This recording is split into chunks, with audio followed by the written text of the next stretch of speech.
We're ready. All right, we're going in 5, 4, 3, 2.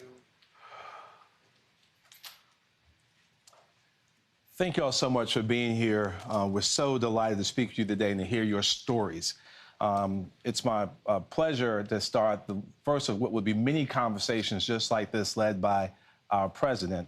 It's also my honor today to have the opportunity to introduce President Biden to you. He's put investing in America at the forefront of his administration since day one. So with that, I'd like to turn it over to our president, Joe Biden. Well, thank you, Mayor, for that introduction, and a special thanks to all of you for joining us. Mayor Woodfin, Chairwoman Flores, Cecilia, as well as Jackie, it's good to have you all. You've all been incredible partners in the progress we made together, which, quite frankly, is why we're meeting today. 4 years ago, when I came to office, the pandemic was raging and our economy was reeling. 4 years later, we still have more to do, but we had one of the most extraordinary periods of progress ever in history of this country. COVID no longer controls our lives. We've gone from economic crisis to the strongest economy in the world, literally.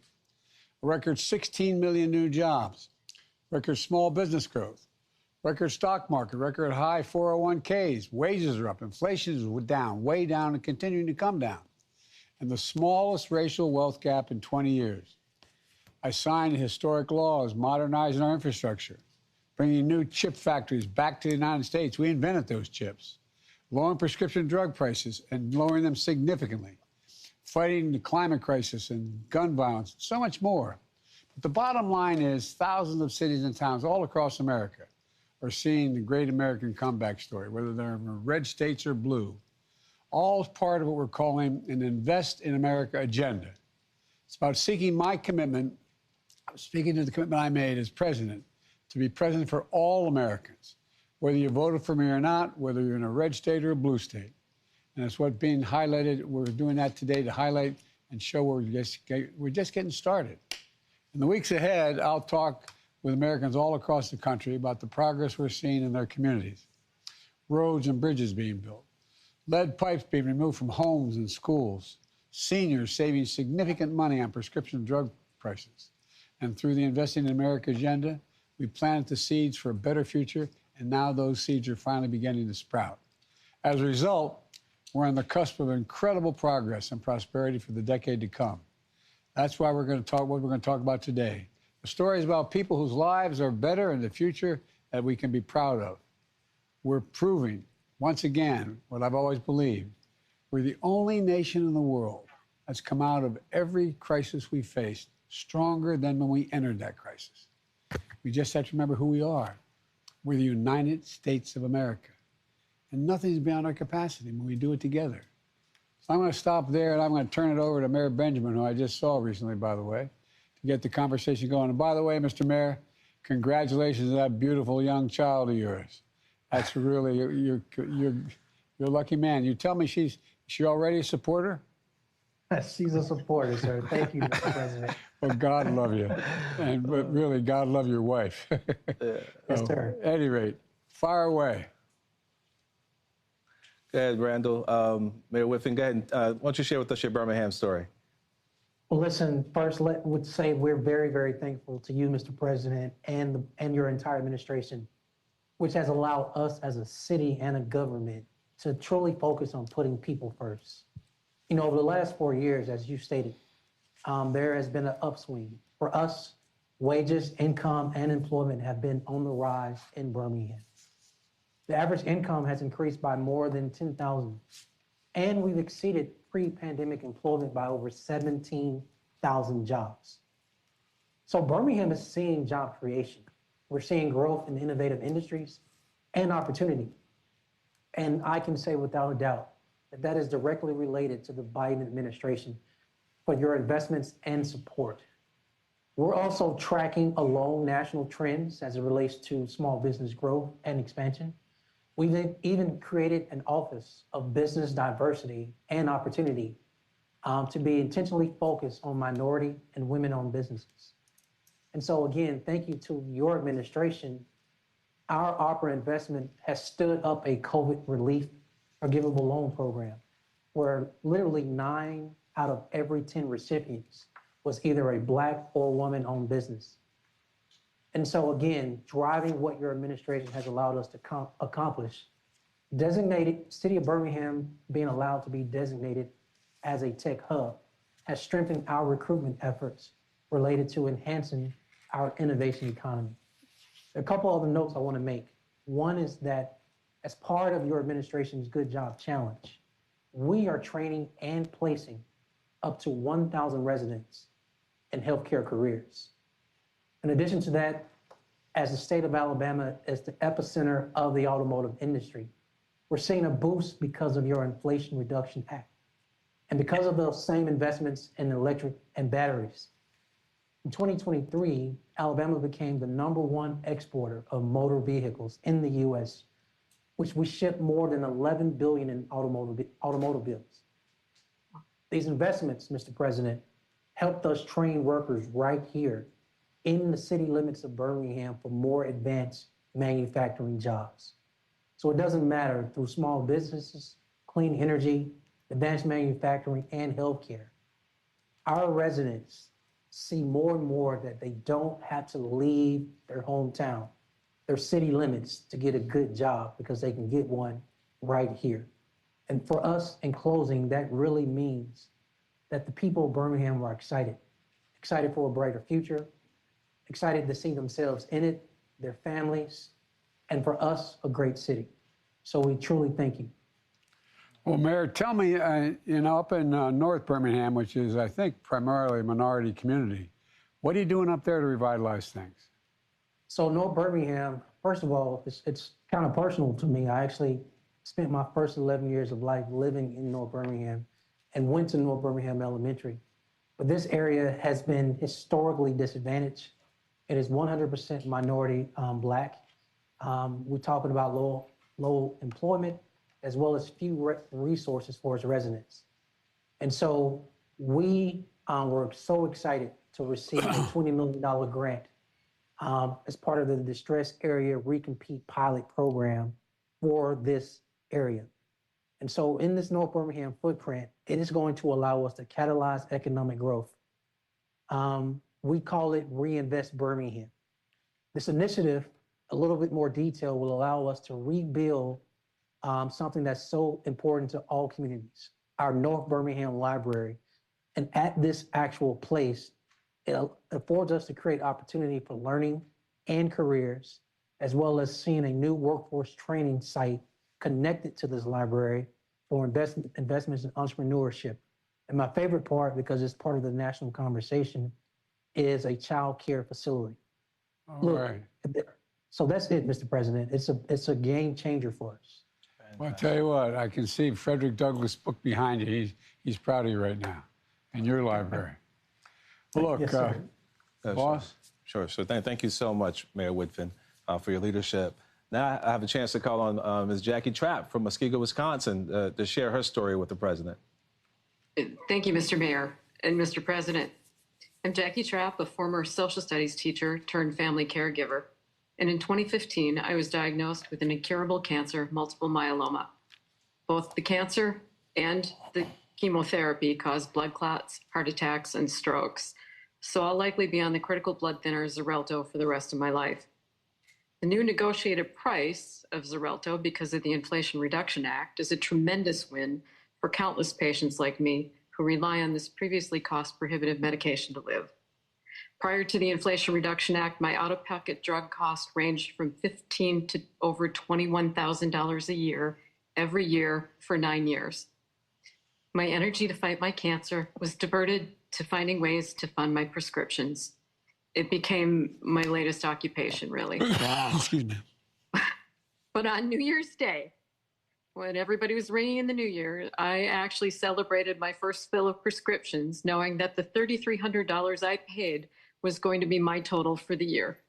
In 2025, that cap drops to $2,000, and I won't have to come up with tens of thousands of dollars every year anymore for my medication. Before the Inflation Reduction Act, my husband and I used our savings. I navigated grants, took out home loans, we sold vehicles, and we sold furnishings and cut out all but the essentials just to meet my co-pays. Ordinary things like dinner out, catching a movie, or exchanging gifts had pretty much ceased. And I thought no one would ever take on Big Pharma as they held patients like me hostage with monopolies over my essential drugs. So I cannot overstate my gratitude for this law, especially to you, President Biden. Thank you so, so much for looking out for patients like me. I have one important question. What's your dog's name? My dog is Jake. Jake. Well, I tell Jake you the what, dog. look, you know, I want people to understand that I've been having this run-in with Big Pharma for a long time. We finally beat them. And the Xarelto we're taking, used to cost $517. It's now $197 for people on Medicare. And the idea that you were paying as much, I mean, the Inflation Reduction Act, $2,000 out of pocket annual cap for Medicare prescription drugs. And it's got to be a life changer. You know, the mental impact of having to figure, if I don't take these drugs, my life is literally at stake, and having to figure out how in God's name can we get the money to do it? I'm so proud of you. Presumptuous of me to say that. I've never met you personally, but I really am. I'm proud of hell of you. You're just a real fighter, and you look great. I hope you feel as good as you look. Well, I am so grateful. I can't even overstate that. Really. Thank you. This opportunity to thank you means quite a bit to me. Well, all of you got to come to the White House. I'm not going to be in the White House much longer, but you got to come and see me. I want to see you all. Well, Mr. Mayor, we'll figure that out, boss. We'll figure that out. Thank you so much for your courage, Ms. Trapp, and keep on fighting. Now I have the honor of calling on Chairwoman Amelia Flores to share her story. Madam Chair. Kuchkamadu, Mr. President. It's an honor to be here with you today. My name is Amelia Flores, and I'm the chairwoman of the Colorado River Indian Tribes, also known as CRIT, and I'm very proud to be the first woman elected to lead our tribe. We broke the glass ceiling on December 5th, 2020. And I've seen firsthand how poor infrastructure, be it water, schools, broadband, our roads, has impacted my tribe. For an example, during my first few months on the job, our tribal utility director came to me with some bad news. We needed a new well, and I knew our tribal budget was already taxed to the breaking point.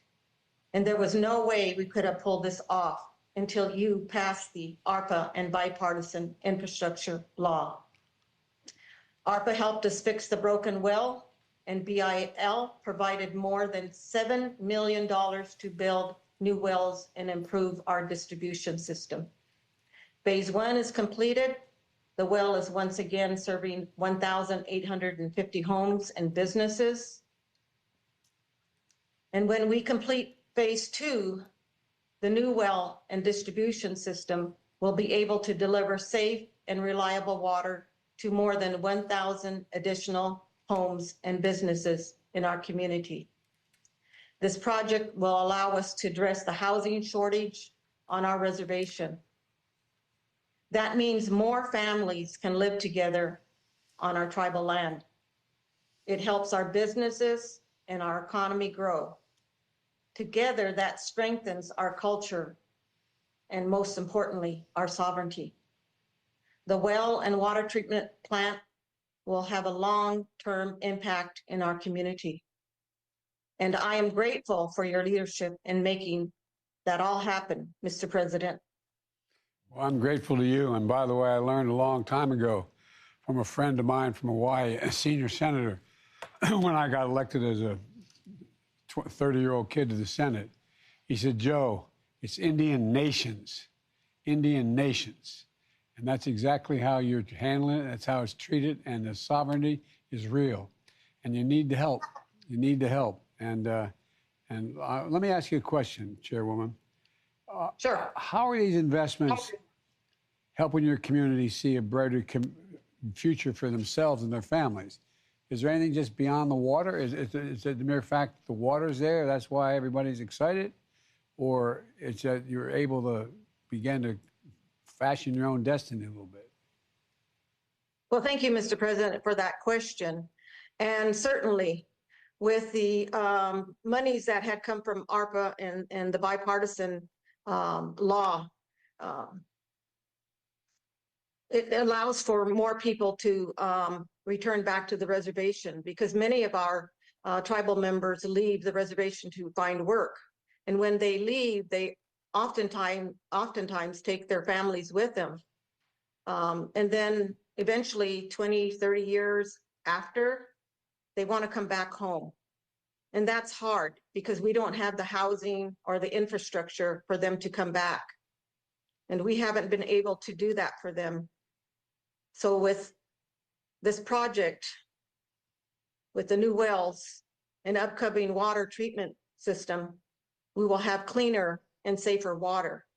We now have the infrastructure we need to build for housing for our people, and we can build up our community. We'll have more families here, and that really changes things up for us and gives us hope. And yes, we're the tribes with the water. We have senior water rights on the lower Colorado River Basin. And we have the largest water right. Thank you. I know you do, and it's about time everybody recognized it. And we just had a photograph up on the other board here while you were talking about how beautiful the countryside is. It's a magnificent area. So thank you, and you're doing a great job. Thank you very much. Thank you. Thank you, and God bless you. Thank you. Well, now it's our honor. We have Ms. Cecilia Moy from Philadelphia, Pennsylvania, here to share her story. Please, Ms. Moy, please. Thank you. My name is Cecilia Moy. In 1966, I was a widow with 3 small children living in Chinatown, Philadelphia. I was at a public meeting when I found out that the church and school my children went to was going to be demolished for a federal highway program. The church was the heart and lifeblood of the community, so I got involved. I formed a grassroots organization to fight against the highway. We organized, we picketed, we protested, but we did have some success because we were successful in protecting the school and the church from being demolished. But despite our efforts, the Vine Street Expressway was still built through the heart of Chinatown. And even over the years, many of my neighbors and I were forced out of our houses because of other transportation projects. The Vine Street Expressway created a physical divide that made Chinatown less safe. It made our air quality worse. The construction displaced so many people from our community. But from the very beginning, we tried to get the highway capped to improve safety and to reconnect Chinatown, but there was never funding to make it happen. But now, after 50 years of organizing, thanks to you and your administration for their investment in the Chinatown Stitch Project, this dream will finally become a reality. Our community has been asking for this for decades, and it would never have happened without your funding. Thank you so much for delivering, Mr. President, for our community. Cecilia, I know your community pretty well. I live down the road in Delaware, and I-95 went through my community, and not where I live, but in the western part of the city, and it divided entire communities. It's 4 lanes across, and we've been fighting for a long time. We finally got commitments. We got the money. For example, you're going to share on how $159 million from the Inflation Reduction Act and the China Stitch Project is going to reconnect Philadelphia Chinatown, which was divided in construction back in the 60s with the Vine Street Expressway. That project will cover 2.5 blocks of expressway with public green space, achieving the goal you've been fighting for nearly 60 years. I know you're only 62 years old, but you've been fighting a long wish. time. I wish. The Department of Transportation experts are signed a grant agreement in January. The project's going to take a while to get done, but we expect it to begin full-blown in 2028 and be completed in early 31. So it's going to take a little time, but it's going to be complete. It's going to be done. The money is there. And I'm still alive to see it. you'll be alive. But God love you. It's something the community has wanted for a long, long time. And this will give our community, families and children, the peace of mind knowing that people can be safe going to school and to work.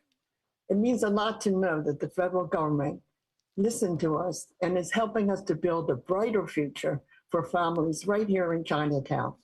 Thank you, Mr. President. All over the country, we're doing this. And by the way, there's a photograph of you with the shovel in your hand up on the board here and a hard hat on, celebrating the turn of the spade to this getting going.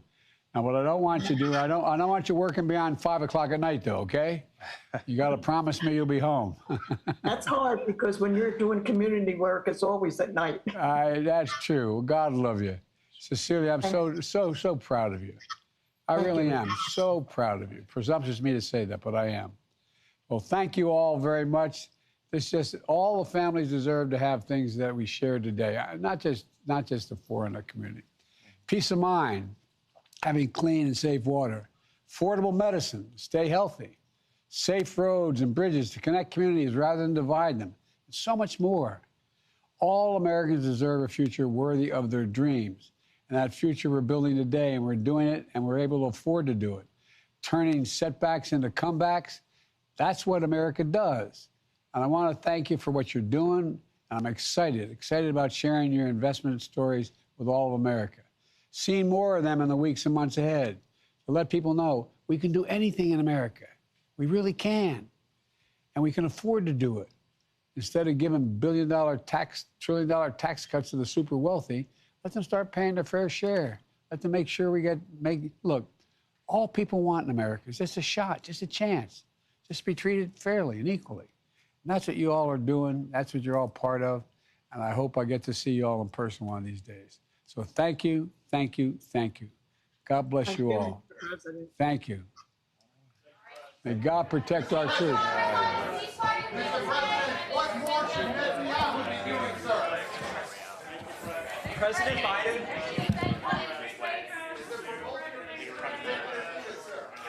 President Biden. Thank you so much for coming. We're coming this way. We're coming this How are way. you helping We'll start moving this way, guys. We gotta go out. We gotta get out of here. Emily, we're moving that way. We gotta go. We gotta start moving. Thank you so much. President Biden, do you support We're free moving this way. IVF for Moving parents? this way, guys. Thank you so much. We gotta go. Thank you. Free IVF for parents, do you support that proposal, President Biden? Thank you. Have a nice step.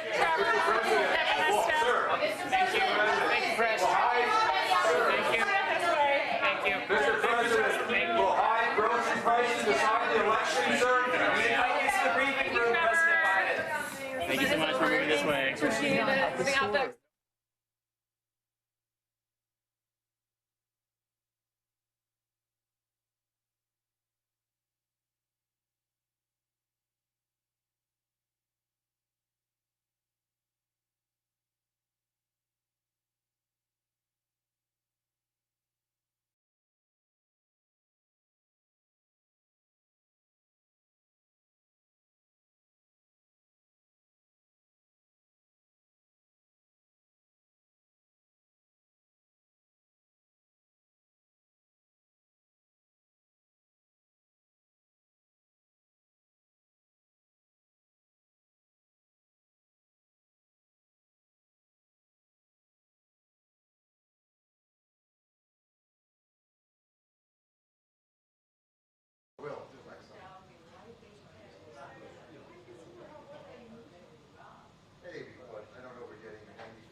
What?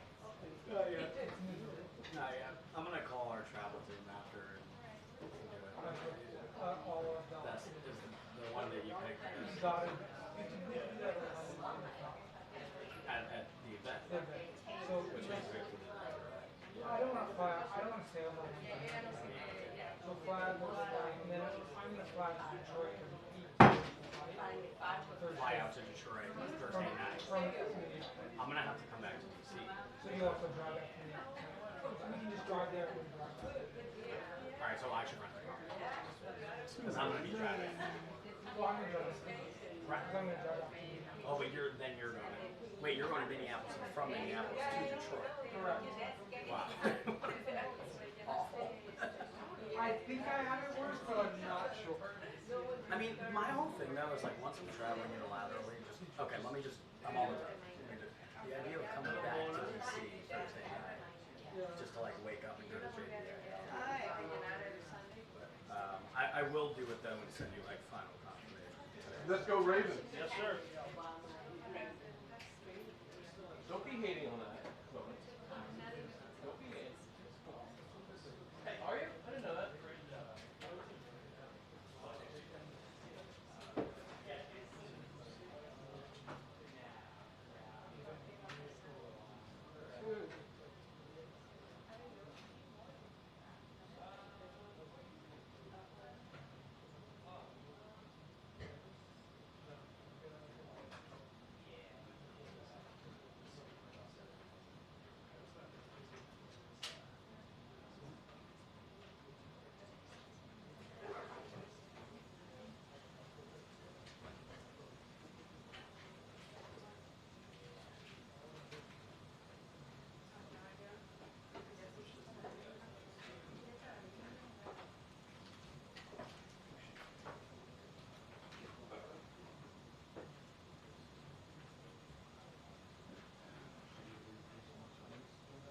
What time are they supposedly doing this thing?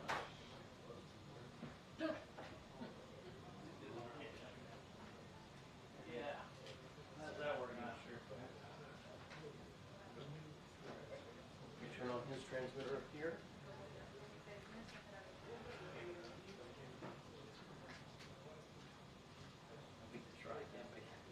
That's gonna register where? Channel 2.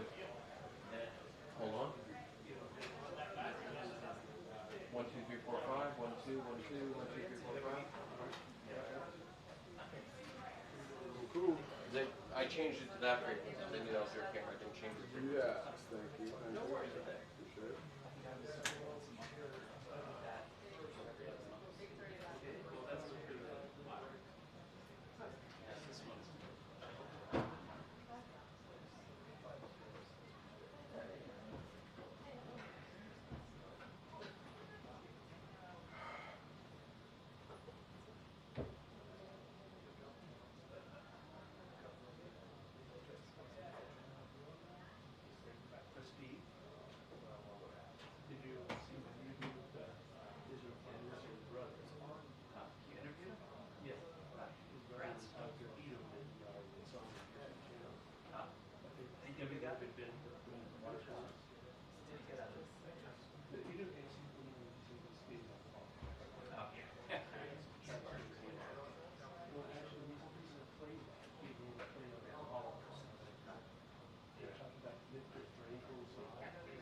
Transfer desk?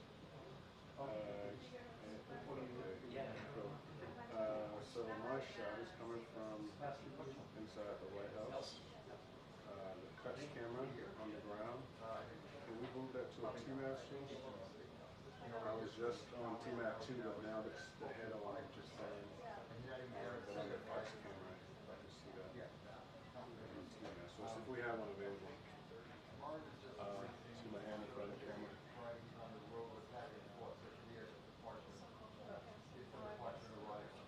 Yes, cuss camera. My hand in front of the camera.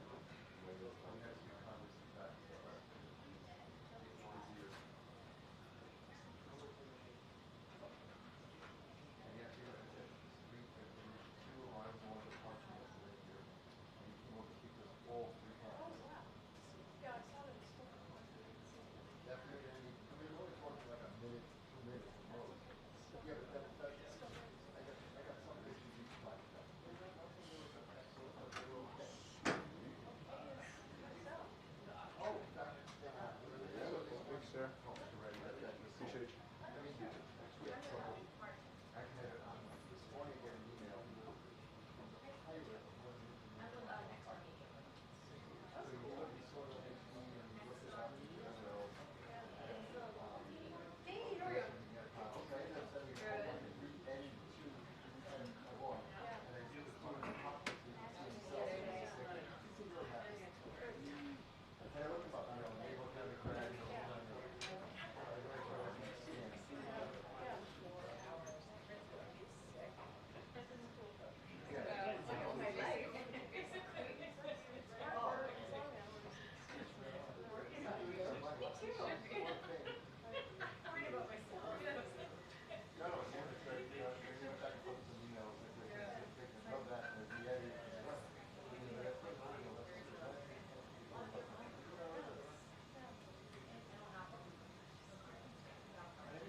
Getting ready.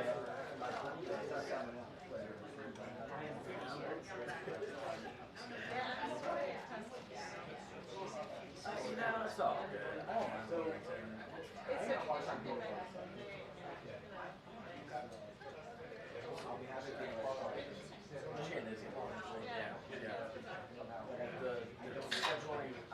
I'm doing unilateral travel to Wisconsin.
Not this past week. I'm been this week. Yeah, unilateral travel with Thursday. Michigan. And then we have eating out.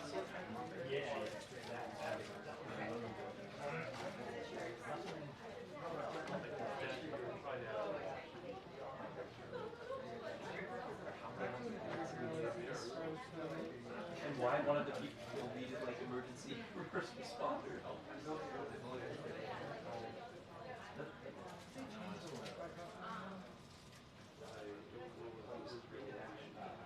I wondered also, I guess so my BBC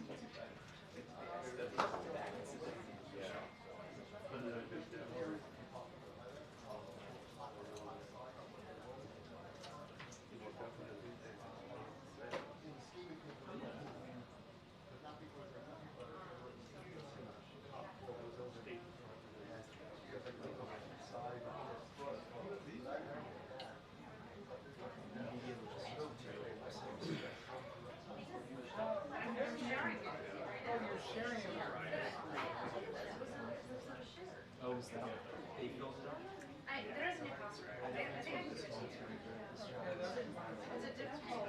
Special room too. Yeah, and they come back. I know. Heather and work. Oh, it's going to be at work. Oh, okay. Oh, thank you. Meanwhile, let's say, like, I guess all this app taking up more space.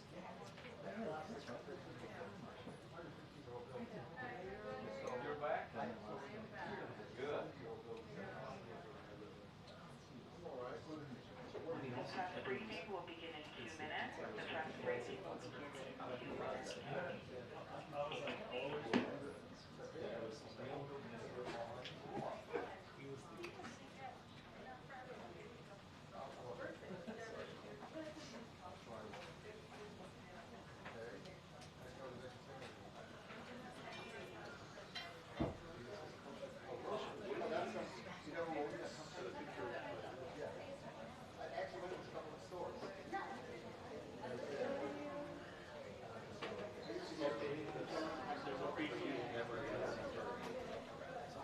I like the lanyard a lot.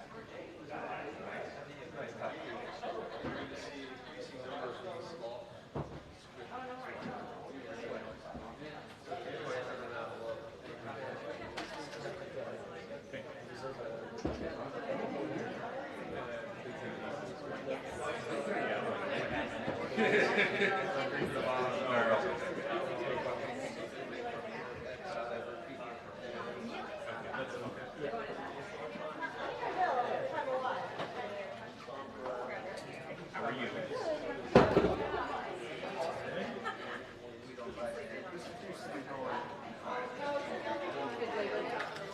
Summer is over.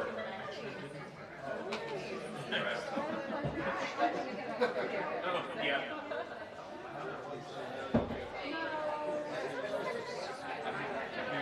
At least it's very viewing.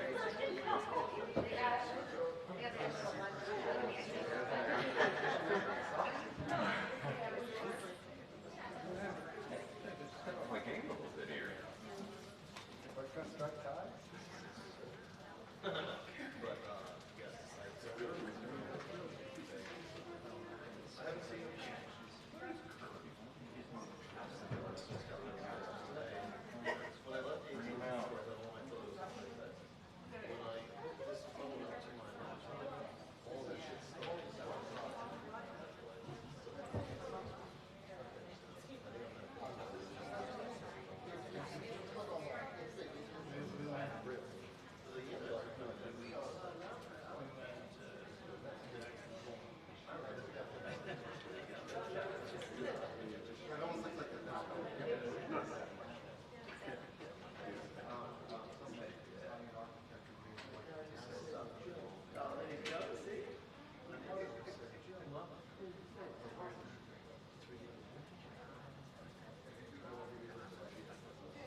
Good afternoon, everyone.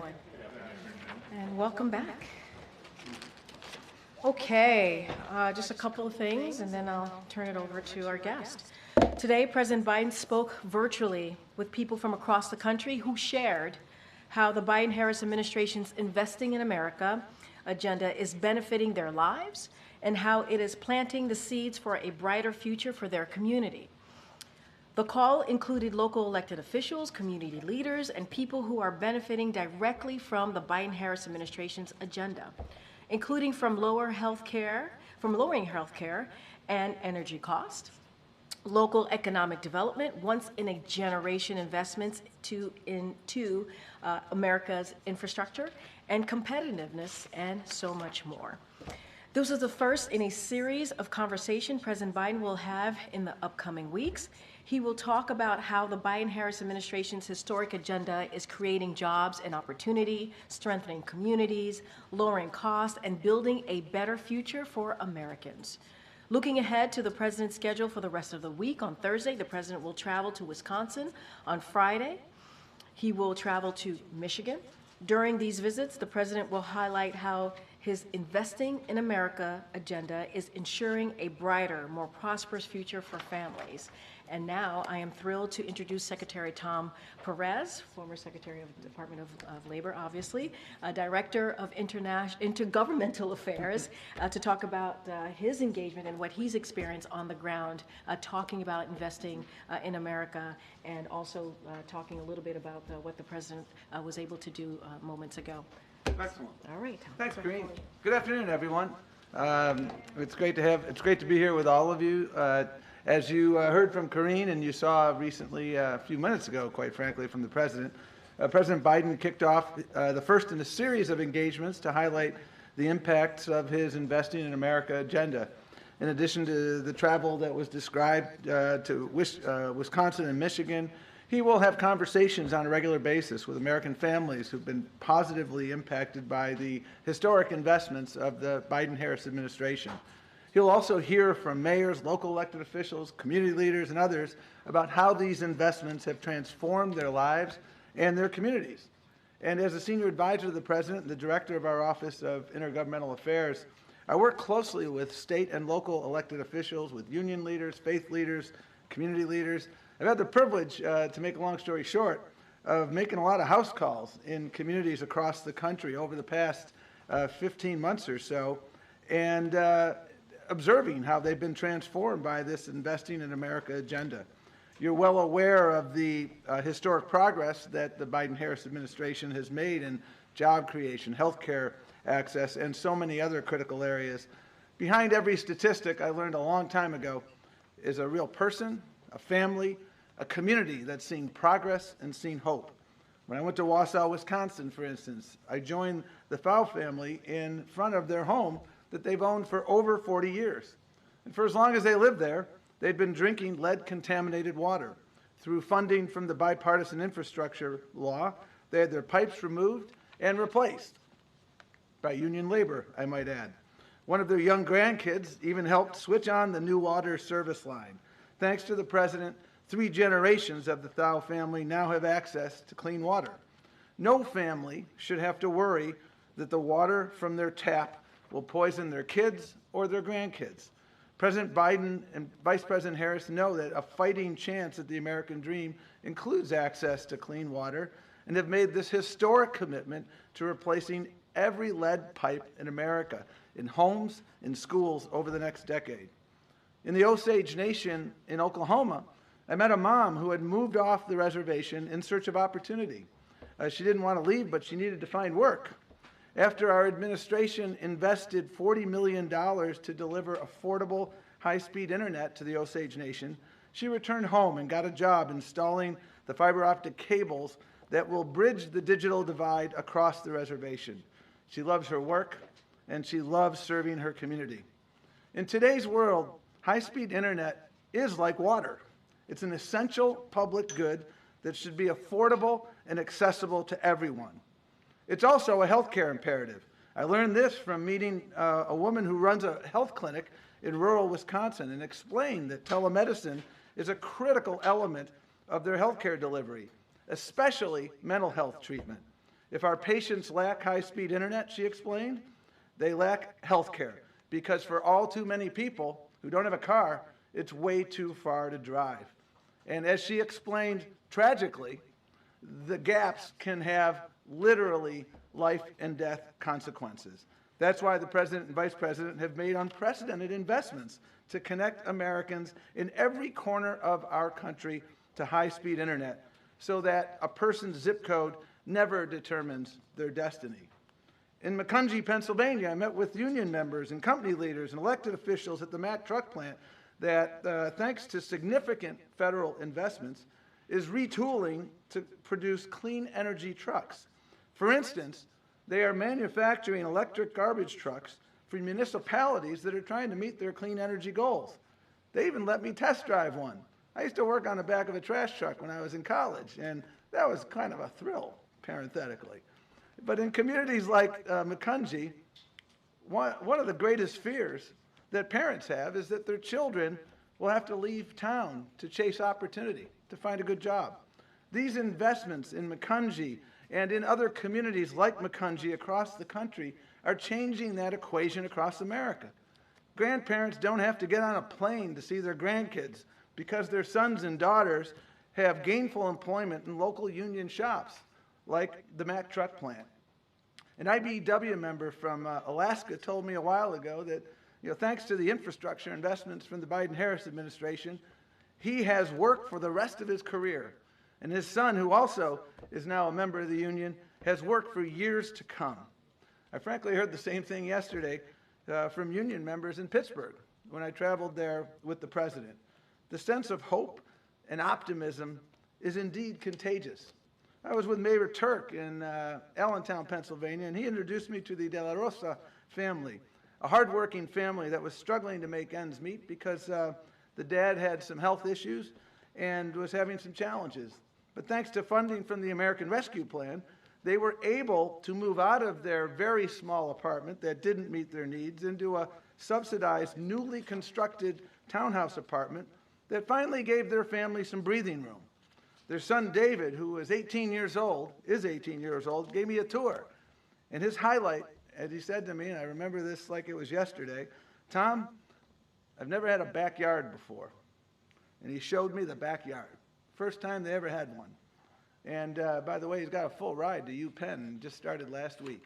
And we're going to continue to stay in touch because Mayor Turk and mayors across America, Republicans and Democrats, have said to me repeatedly during my House calls that they have never had the opportunity to do more good for more people than they've had over the last 3.5 years, thanks to these investments by the Biden-Harris administration.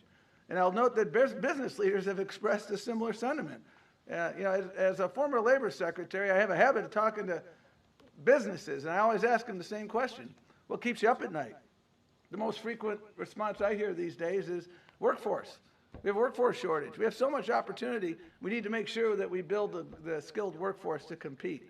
That's undeniably a challenge, but it's a great challenge to have, and it certainly beats the alternative, which is having no work.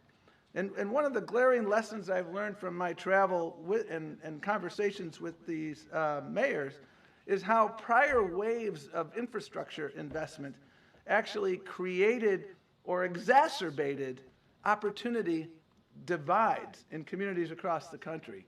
The fact that American English has the phrase wrong side of the tracks tells you everything you need to know about our awareness deep down that infrastructure can divide just as much as it can connect. In my travels to places like Pittsburgh, Milwaukee, Buffalo, Denver, Syracuse, to name only a few, I observed firsthand how prior infrastructure projects from prior generations, like highways and bridges, literally cut generations of families of color off from opportunity, all in the name of progress. In partnership with mayors and state and other local officials, we have been steadily investing to redress these historical wrongs, including impacted communities in the process. In each of these cities, I've heard from residents who are encouraged by the possibilities these investments present for them and for their communities. Smoother transportation routes equal access to jobs, education, and health care. more green space, cleaner air. In short, reconnecting communities has been about and will continue to be about reconnecting opportunities. We want out of the shadows. That was what a person in Syracuse, New York said to me, referring to literally the shadow that I-81 cast along the middle of her neighborhood when it tore it apart. That's ultimately what investing in America is designed to do. It's designed to lift communities out of the shadows, lift the tide so that it floats all the boats, not just the yachts. President Biden has kept his promise to be a president for all people, from small towns to big cities, red, blue, purple states, places that for all too long were overlooked or left out. Because of the president's actions and the vice president's actions and vision, Americans all over the country are seeing and feeling a better, fairer, and more prosperous future on the horizon, a future of endless possibilities. I've had the privilege of seeing those possibilities, and it is indeed exciting. So thank you, and we're happy to take whatever questions folks have.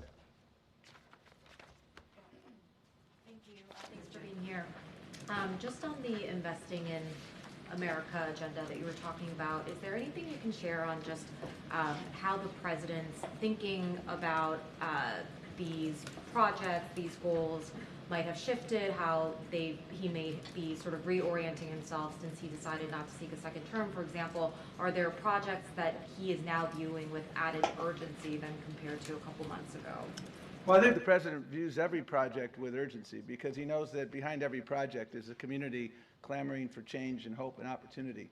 And, you know, throughout all of these projects, we have seen real progress. I mentioned Internet for All. We're making progress through the infrastructure bill in ensuring that we are dealing with middle mile, last mile, every mile. And this work is going to continue. I'm frequently asked, well, you know, can we do this faster? And the president has a healthy impatience for progress. And so we're going to continue working with our agency partners to ensure that we can break ground on every project where we've moved forward and get as much done as soon as possible. But, you know, when you're trying to correct a problem that is 50 and 60 years in the making, you know, the reality is that you don't replace every lead pipe overnight. It's not an on-off switch. But we're making tremendous progress. The president and the vice president are very good at setting benchmarks and holding ourselves accountable. The cabinet secretaries as well. And so we'll continue that work. Thanks. In your travels to Pittsburgh and throughout the Rust Belt, what kinds of conversations are you having with unions, companies, workers about the proposed takeover of U.S. Steel and what that would mean, and how is it informing administration policy right now? Well, the president spoke very clearly about that fact yesterday. Well, he's spoken about it multiple times, as recently as yesterday. U.S. Steel is an iconic United States company, and in his judgment, should remain an iconic United States company. And so I think the president has been very clear on that and will continue to be. And our conversations yesterday with union members were very much along those lines. And is the administration going to actively move to block that deal? Well, there's a process underway now that is working its way through, and I won't comment further because I want to respect that process. Thank you. So I've been talking to a lot of voters in battleground states, and the top issue I hear over and over again is the economy. They still feel like prices are too high and that wages and opportunities aren't keeping up. So why do you think so many Americans are either unaware of Biden's economic investments or haven't felt those benefits? And will any part of the Investing in America agenda impact voters between now and November? Well, I mean, it's always important to understand where we were, where we've come, and where we need to go. 4 years ago, we were in the throes of a pandemic exacerbated by a president who got so many things wrong and so many needless funerals because he didn't follow the science. We were in a pandemic-induced recession that resulted in millions of jobs that were lost. And the president came in, and the American Rescue Plan is aptly named because it really did not only rescue the economy, but it rescued many lives, and it ensured that we could move forward. And a number of the investments I've described, lead pipes, internet, high-speed internet for all, these are investments that are well underway. But undeniably, there's still more work to be done in those areas.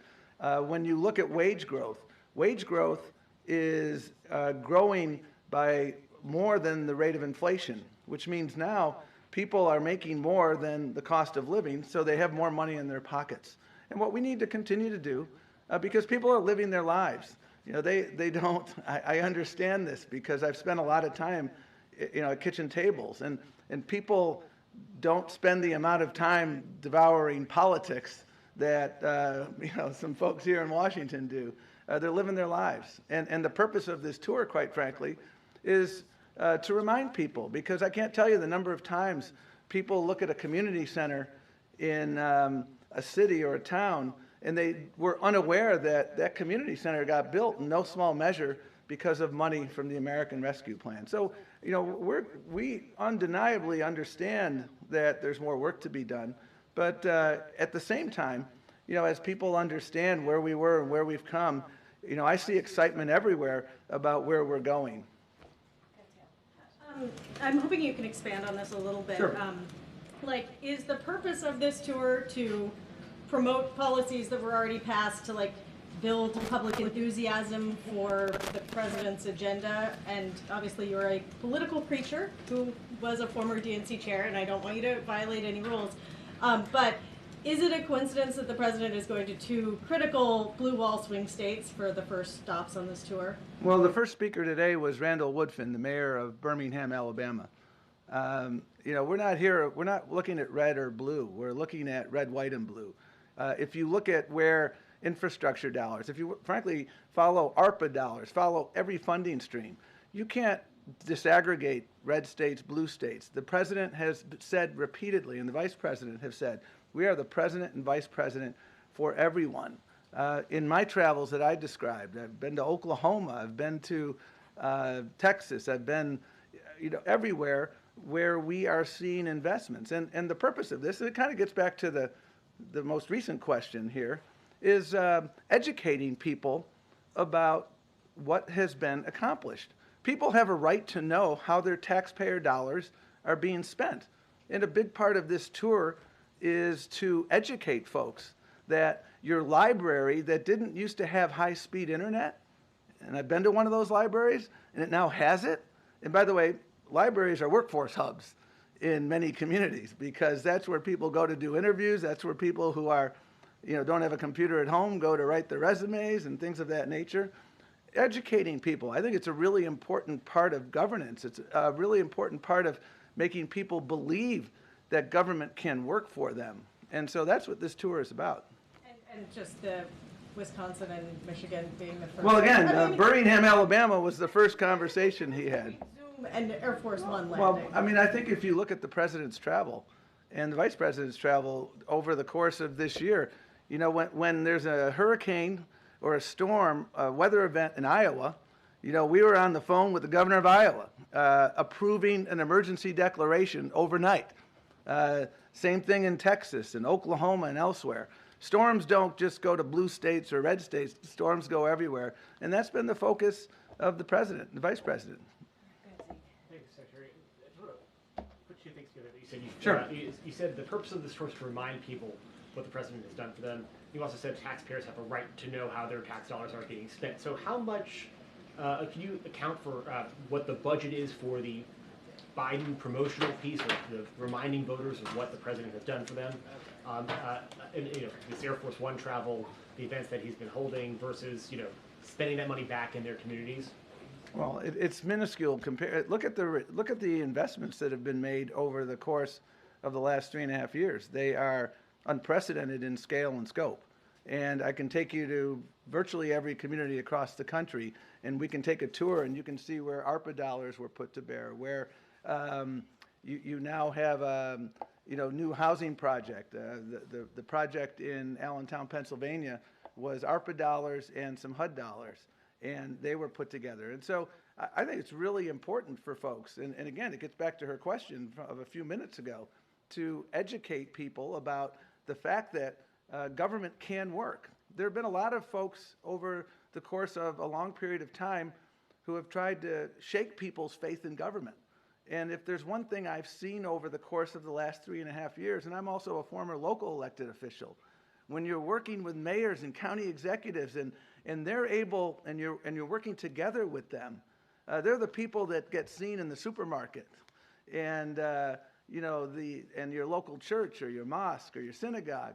And when you're able to talk to them and explain to them, here's how we're improving our education system through these investments. When you're able to show folks that, this bridge, finally, people used to talk about infrastructure week, but we now have an infrastructure decade.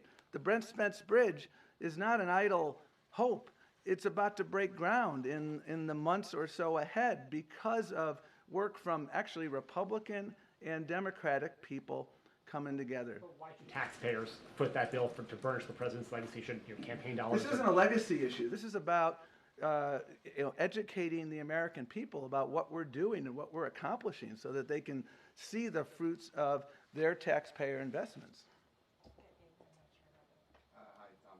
Thanks for doing this. There's one word that I did not hear in your remarks, and that's Bidenomics. So is this infrastructure spending part of Bidenomics? This infrastructure spending is part of ensuring that every community in the country, you have safe infrastructure, you have infrastructure projects that are inspired by considerations of equity.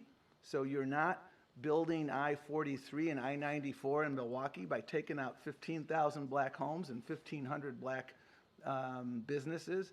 And people can understand that it's a project that's going to work for everyone. That's everything that the president has done, whether it's the CHIPS and Science Act, whether it's the infrastructure bill, whether it's the American Rescue Plan, whether it's the Butch-Lewis Act, which helped literally millions of retirees retain their pension, their hard-earned pension. These are all about opportunity and making sure that people get a fair shake and making sure we're addressing our climate imperatives and making sure we're building an economy that works for everyone. But it's not using the word Bidenomics and acknowledgement that that messaging didn't work. It's about results. And that's what this tour is about, showing results from our investments. It was a yes or no question. You talked a moment ago about high-speed internet, and I wanted to ask you, Brendan Carr, one of the commissioners on the FCC, has expressed frustration that despite the $42 billion that was included in the president's infrastructure bill in 2021 through a program called the Broadband Equity Access and Development Program, that not a single project is underway and not a single home has been connected to broadband as a result. Is that accurate? Can you tell us? I'll have to talk to the families who've been connected as a result of middle mile programs. I was up in New Hampshire 7 months ago. This program specifically? Well, I don't know. I did not get the precise funding stream through which the homes of people I met in New Hampshire are now connected, or the library in Wisconsin is now connected. But what I can tell you is because of leadership at both a federal and a state and a local level, these communities and federal dollars, these communities now have affordable high-speed internet. The one thing I will say about the FCC is we work very closely with them to make sure that people who couldn't afford internet could get a subsidy. The American Connectivity Program was something the president and the vice president very strongly supported. It expired in May, I believe, of this year, and we spent a lot of time. We sent over a supplemental budget request, and by the way, almost 50% of people eligible for that subsidy are military families. And that's unfortunate that the Republicans in Congress chose not to extend that, because more people participated in that program than were participating in food stamps. So this is not a small program, $42 billion. I mean, that's a big deal. Does the White House have an estimate of how many homes have been connected to broadband? I don't have that at hand, but I can certainly work with you to answer that question. Sure. All right, thank you, Tom. Thanks a lot. Appreciate it, thank you. Take care. All right, first time at the podium. Thank you, Mr. Secretary. Okay, Zeke, I don't have anything else at the top, so go for it. Thanks, Karine. What did the president mean when he said Israeli Prime Minister Benjamin Netanyahu wasn't doing enough to reach a hostage and ceasefire deal? So here's what I'll say.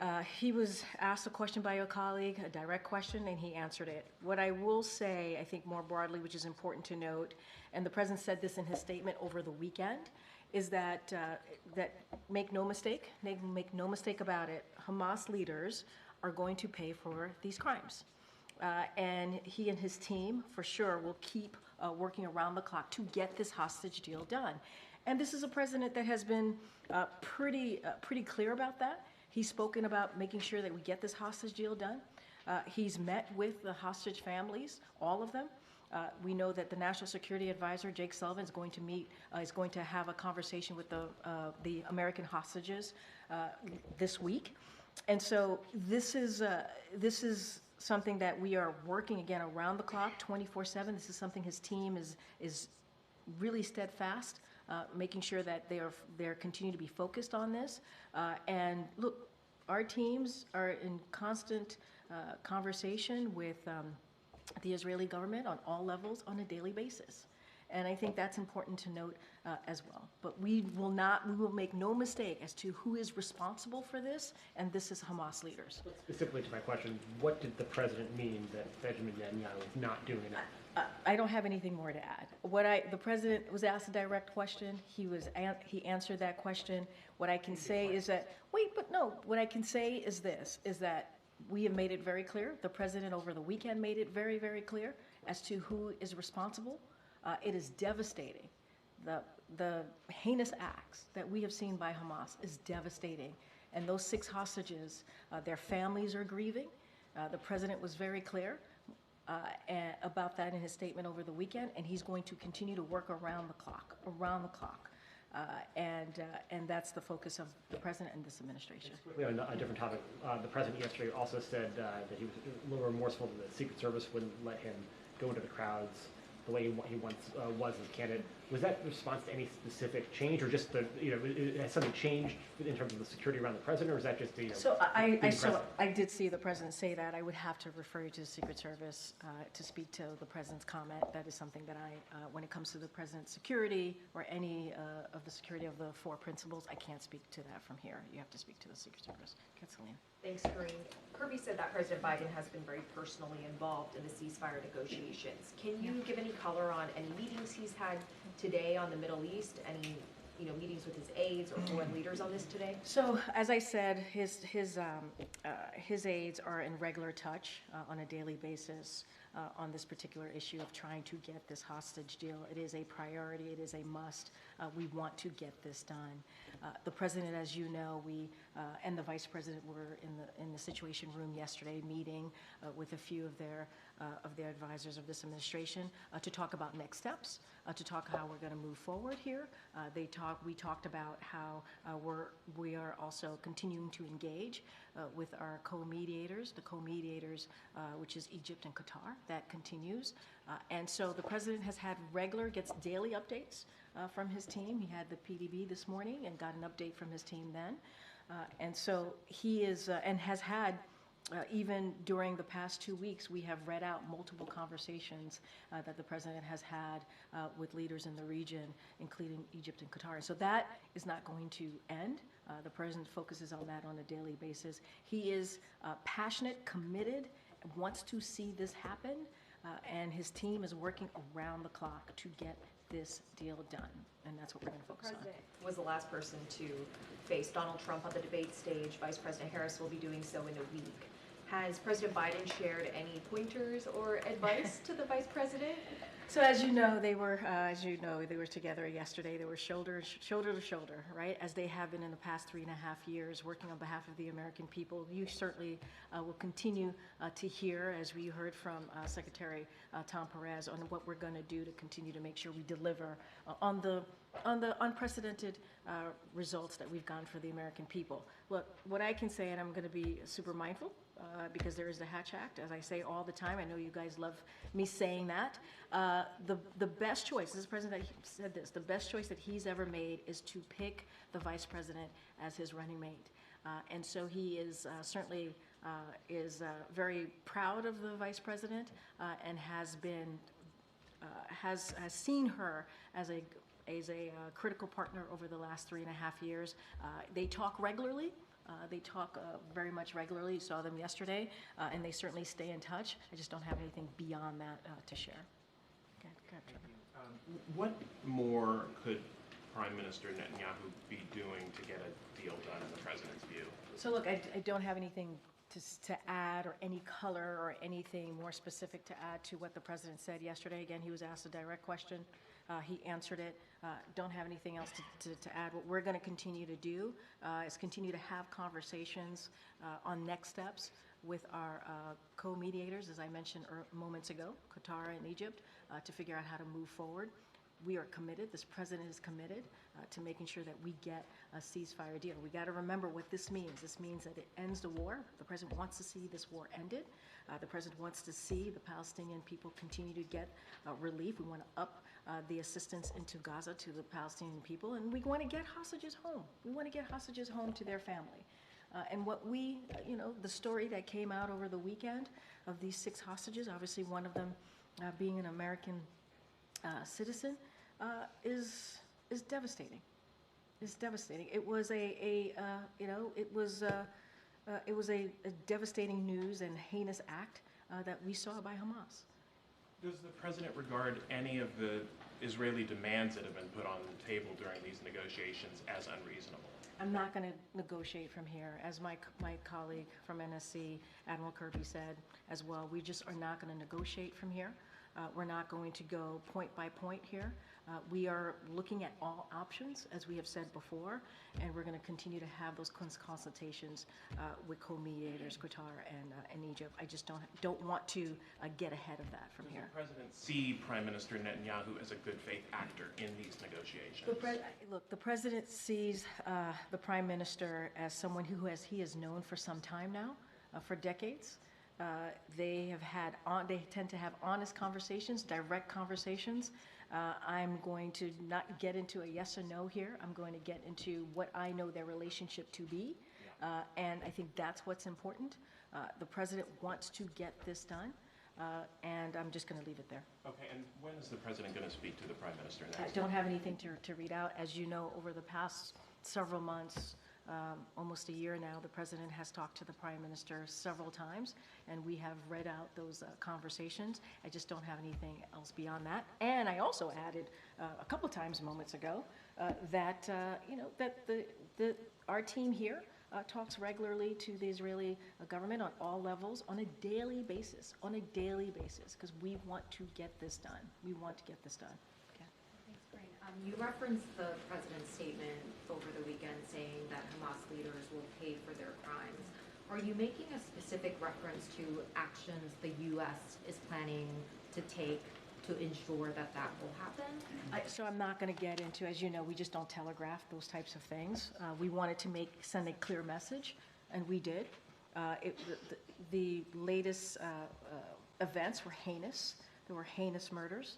And Hamas has even more American blood on its hands. And that's what we want to make sure.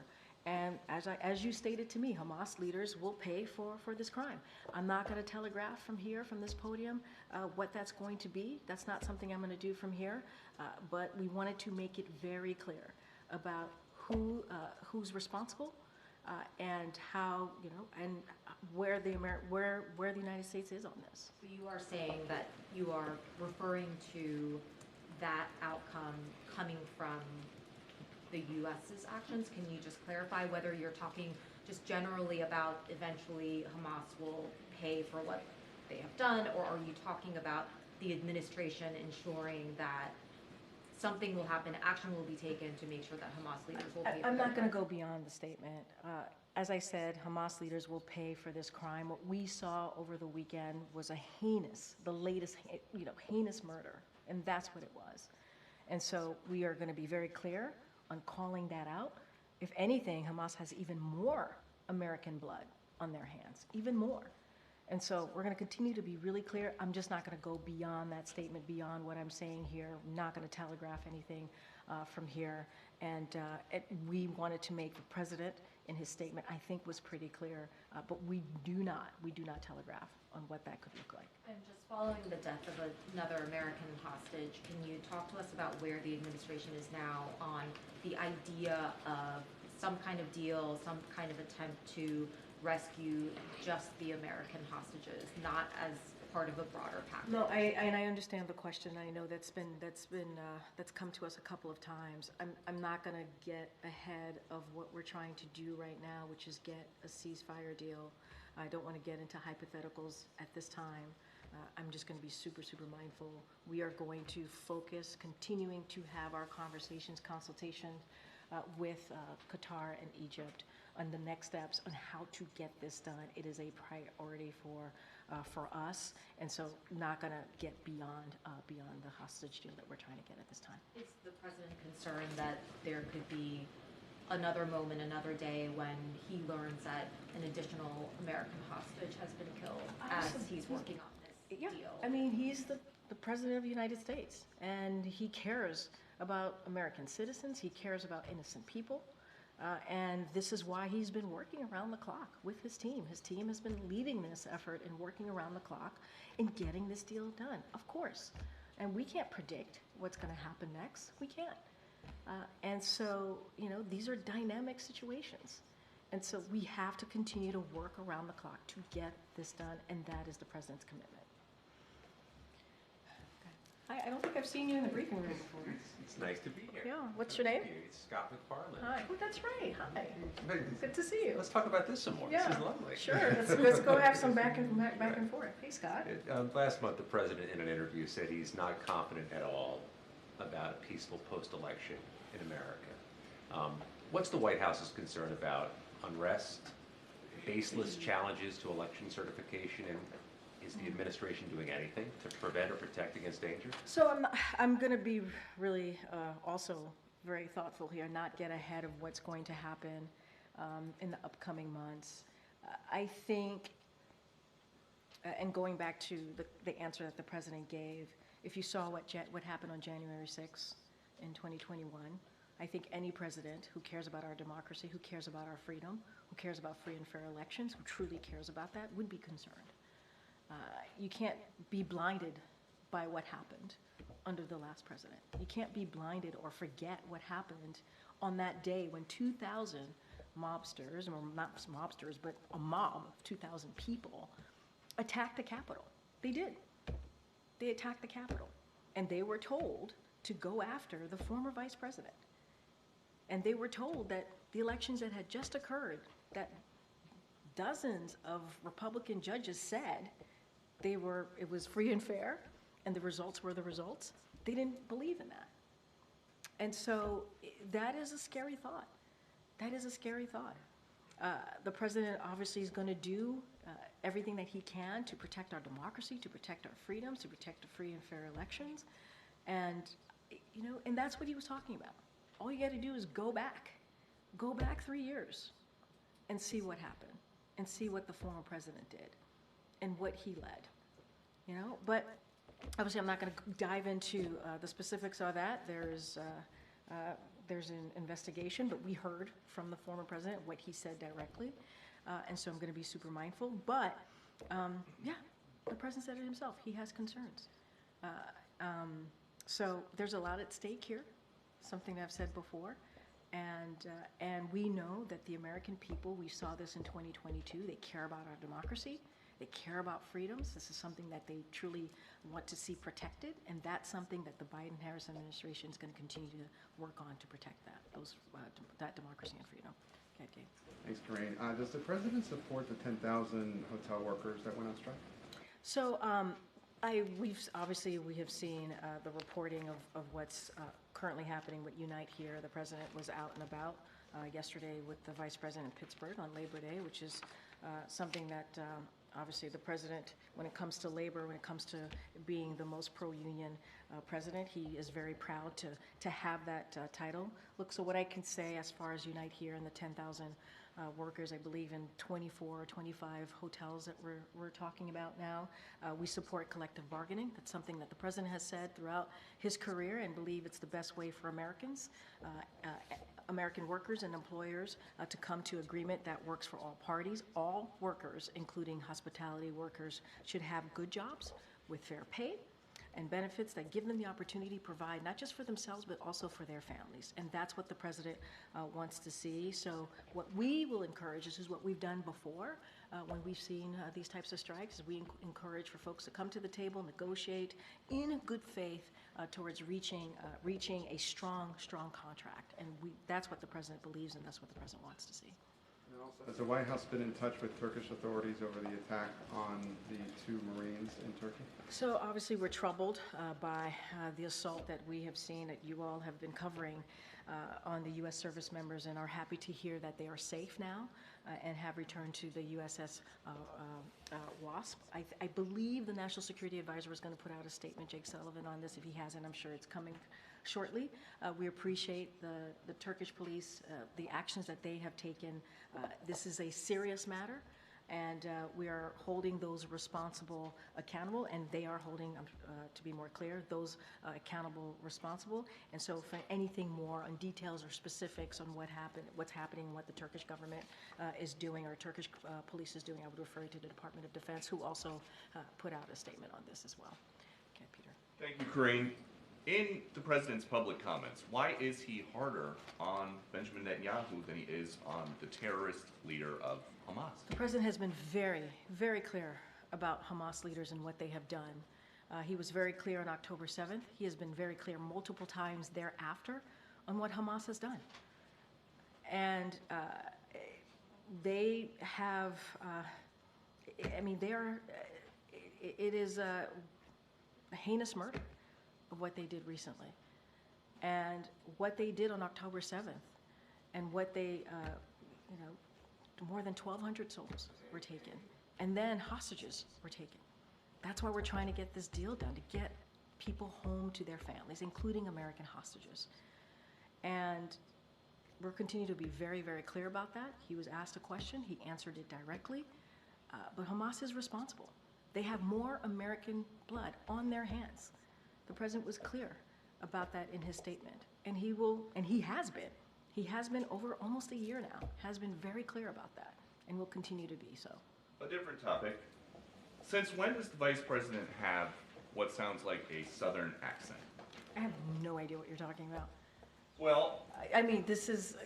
She was talking about unions in Detroit using one tone of voice. Is this something that same you think... line. Okay, Peter. That she used the same line in Pittsburgh, and it sounded like she at least had some kind of a southern drawl. Do you hear the question that you're... do you think Americans seriously think that this is an important question? They care... You know what they care about?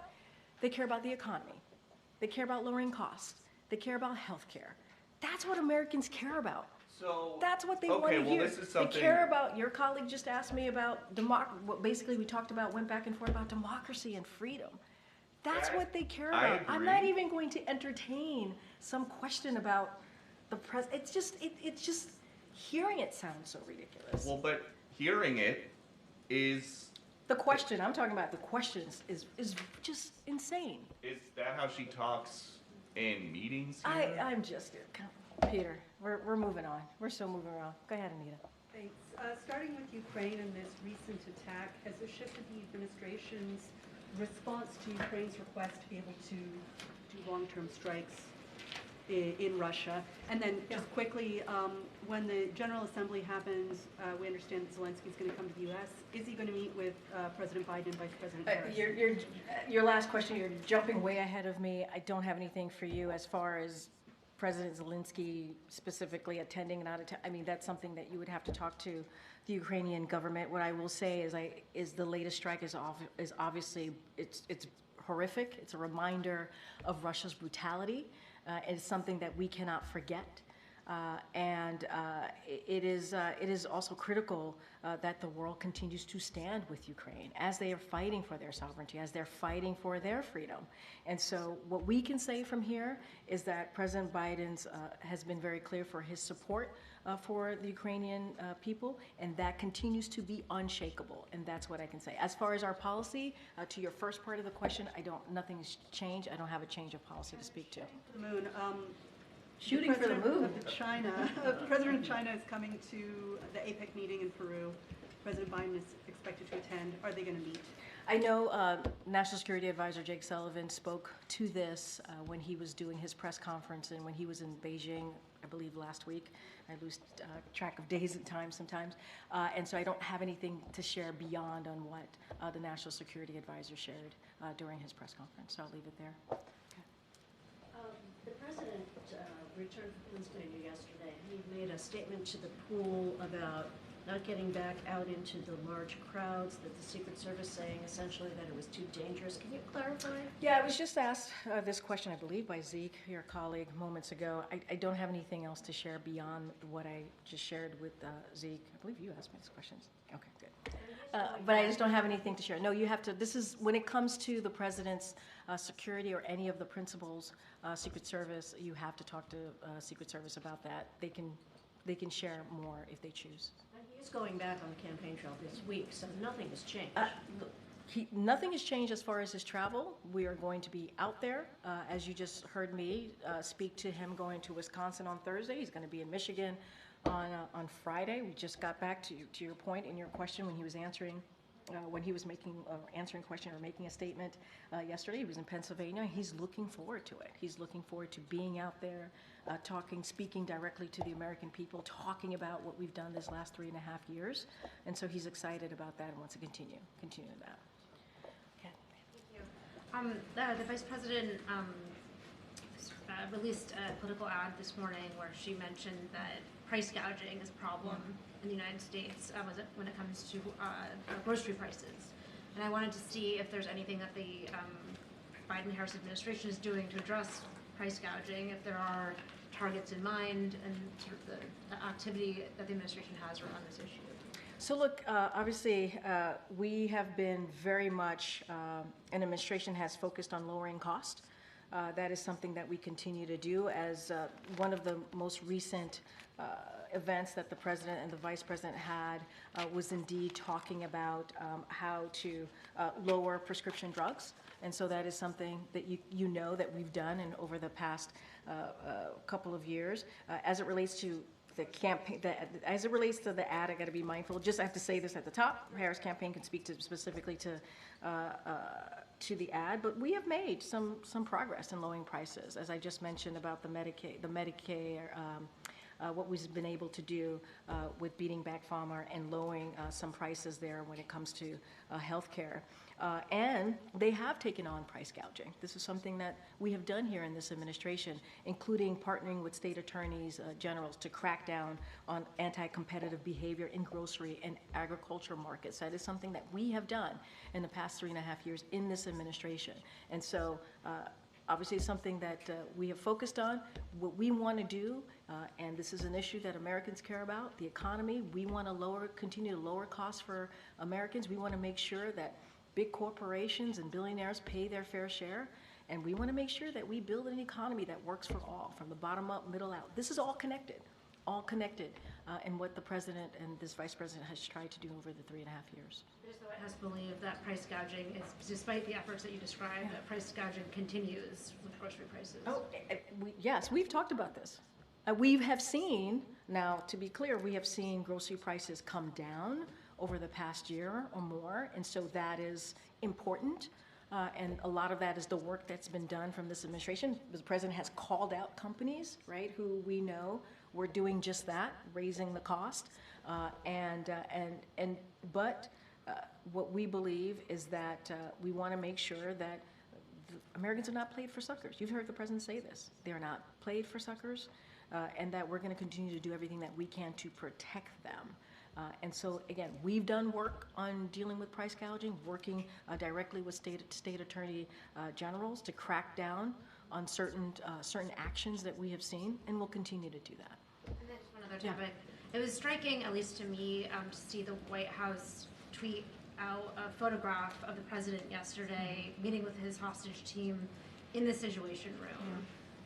Is there a military option that's being considered to help release the U.S. citizens that are being held against their will? Yeah, it's a very similar question that I just got from your colleague. I appreciate the question. I'm not going to get into any plans or policies from here. That is not something that I'm going to do. What I can say, and this is something that we have talked about, something that you've heard from this administration, is we are going to continue to get that ceasefire deal. We believe it is critical. We believe it's important to get that done.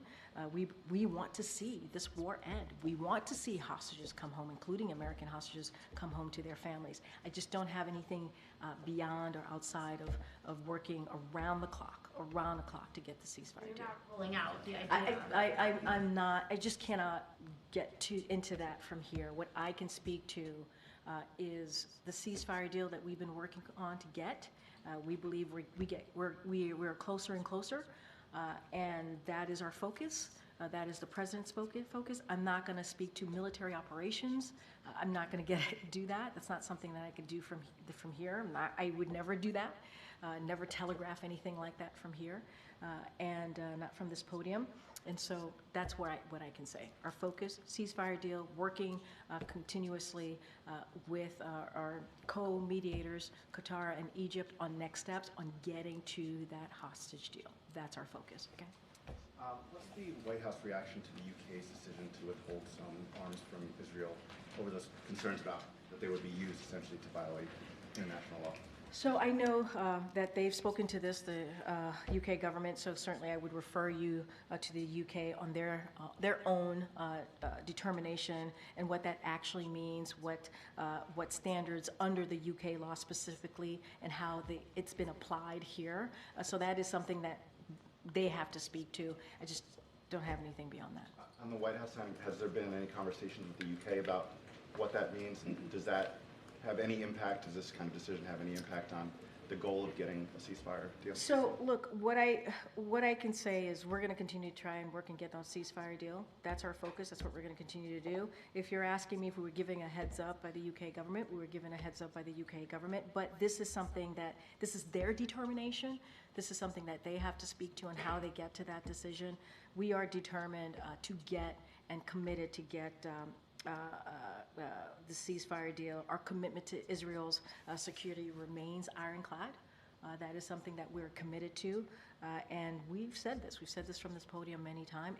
Israel faces a number of threats from throughout the region, and so that is ironclad. That has not changed. But we are trying to get that ceasefire deal, working around the clock. That's what we want to see. That's our focus. Okay. How concerned is the White House for Vladimir Putin getting a red carpet welcome in Mongolia despite an arrest warrant of the ICC? So look, so obviously we're aware of the visit, of Putin's visit to Mongolia, and we have said this before, and I'll say it here. We don't believe any country should give Putin a platform to promote his war of aggression against Ukraine. There is no doubt that members of Russia's forces and other Russian officials are committing war crimes or other violations of international law in Ukraine, and we have been clear that those responsible must be held to account. We expect that Mongolia will adhere to its commitment to and support for the principles of the UN Charter, including sovereignty and territorial integrity, and convey that these principles must be upheld across the world, in Europe as it is in Asia. So that's what we want to see. Thanks a lot, Karine. On the Investing in America event that we had earlier today, the events that the President will have later this week, obviously the President wants credit for his domestic legislative accomplishments. Has the administration just simply considered putting a sign on an infrastructure project saying, this infrastructure project brought to you by the Biden administration? So I believe when we've traveled, I've seen some of those signs, and so that's not uncommon, right? To see signs when a big project or a big legislation is passed into law, and there's federal funding to see signs like that. I think I've seen it across the country when we've traveled. But look, this is about, and this is very much what the Secretary was saying is that making sure Americans know what this administration has done, making sure they know what's available to them, making sure that there are opportunities, whether it's the economy and lowering costs, whether it's making sure that you can buy a home, an affordable home, medication that you might need, because because you're paying too much, and because Big Pharma was certainly gouging you, and so the president has been able to beat Big Pharma. Those are things that the American people need to know.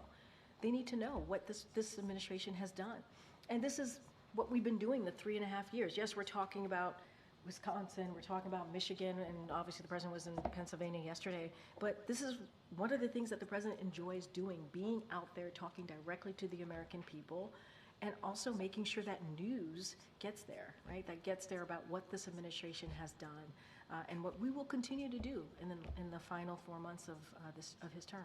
And the president was out with the vice president yesterday in Pittsburgh, Pennsylvania. What do you think he brings to the table when he is right there beside the vice president as she is campaigning for president? You just talked about investing for America. You just asked me, you just heard from the secretary about his own experiences. He gave anecdotal stories about what he has seen across the country with what the president's Investing in America agenda has done to change their lives. That could not have been done without the president's leadership. It couldn't have. And I think the American people understand that. They understand that leadership matters. They understand that this was a partnership that was done between the president and the vice president. And they understand that the president has been, if you think about senator for 36 years, vice president for 8 years, and now president, he brought leadership and experience and was able to reach across the aisle to get historic legislation passed. The secretary talked about Infrastructure Week. In the last administration, that was a joke. It was. We would all joke about how, this week again is Infrastructure Week. And now because we're able to pass a bipartisan legislation in this political environment, now we have infrastructure decade, and that matters. And that was done because this president had the leadership, had the experience, has the foresight to understand what the American people need and what is discussed around the kitchen table. And so that's what he brings. He brings experience and understanding, and he can speak to the partnership that he's had with the vice president for 3.5 years. I think that's important. Good, Karen. Thanks, okay. Congress is set to come back to Washington soon, and government funding will be a big priority for them. So here we are again at this time of year. House Republicans seem to be floating a timeline that would push the deadline, like fund the government through next year, or like into 2025, but attach the SAVE Act to this funding bill.